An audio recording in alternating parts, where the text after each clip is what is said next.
na briefly.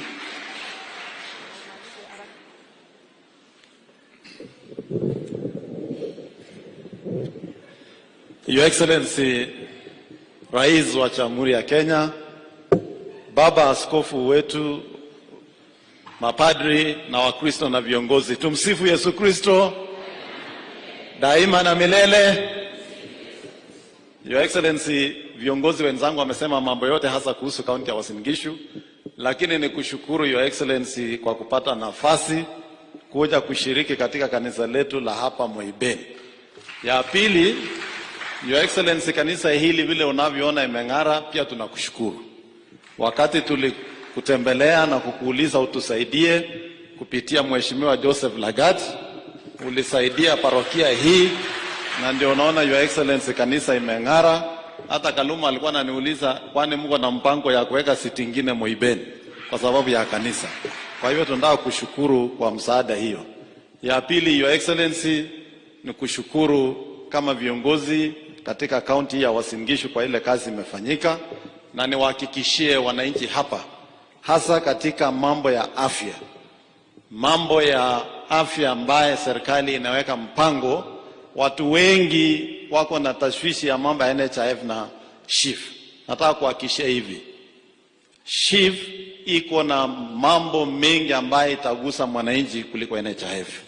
Hapo awali NHIF ilikuwa inalipia kitanda peke yake, lakini katika SHIF ukiwa na hiyo kadi, kama umejisajili hata kwa kiwango ya chini ya shilingi 300, ukienda hospitali utafanyiwa diagnosis, utapimwa kwenye laboratory, utapewa dawa na hakuna fedha yeyote nyingine utalipia.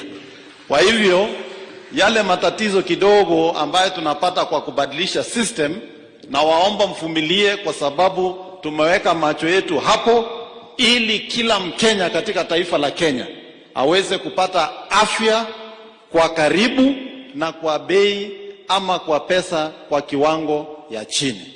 Kwa hivyo sisi kama bunge la Seneti, Your Excellency, tunafanya kazi na Wizara ya Afya kuhakikisha yale matatizo kidogo yanasuluhishwa na mambo ya SHIF na SHA itaenda mbele. Nikimaliza, Your Excellency, mambo ya wakulima hawa wamesema, lakini lazima nikutetee. Barto akisema 4,000, Edi ameniuliza hapo, sasa bei ya ugali itakuwa ngapi? Sasa wewe Edi, unajua lazima ukule kulingana na gharama ya maisha. Your Excellency, 4,000 inatosha. Barto usikimbie sana. Hii watu kina Kaluma wamekuja walikuwa kwa njaa. Wakifika hapa tena chakula ikose, wanaweza rudi msituni. So wakae hapa ndio waweze kupata hiyo. Ya mwisho, Your Excellency, tuko na changamoto ya university yetu ya Moi University ambaye imeshikilia uchumi wa mji wa Eldoret, na hiyo ndio imeleta msisimuko kwa mambo ya uchumi hapa. Tunaomba bunge letu, Your Excellency, hata sisi hatukuulizi, mambo iko kwa bunge, na mimi nimeona hapa mwenyekiti wa elimu katika bunge Mheshimiwa Meli. Tunaomba Mheshimiwa Meli kupitia kamati yenu na ile ya budget mtatue matatizo ya Moi University, ile madeni walibeba sa university zingine, ikiwezekana kila university wagawiwe, ndio Moi University kwa na deni kidogo waweze kujimudu.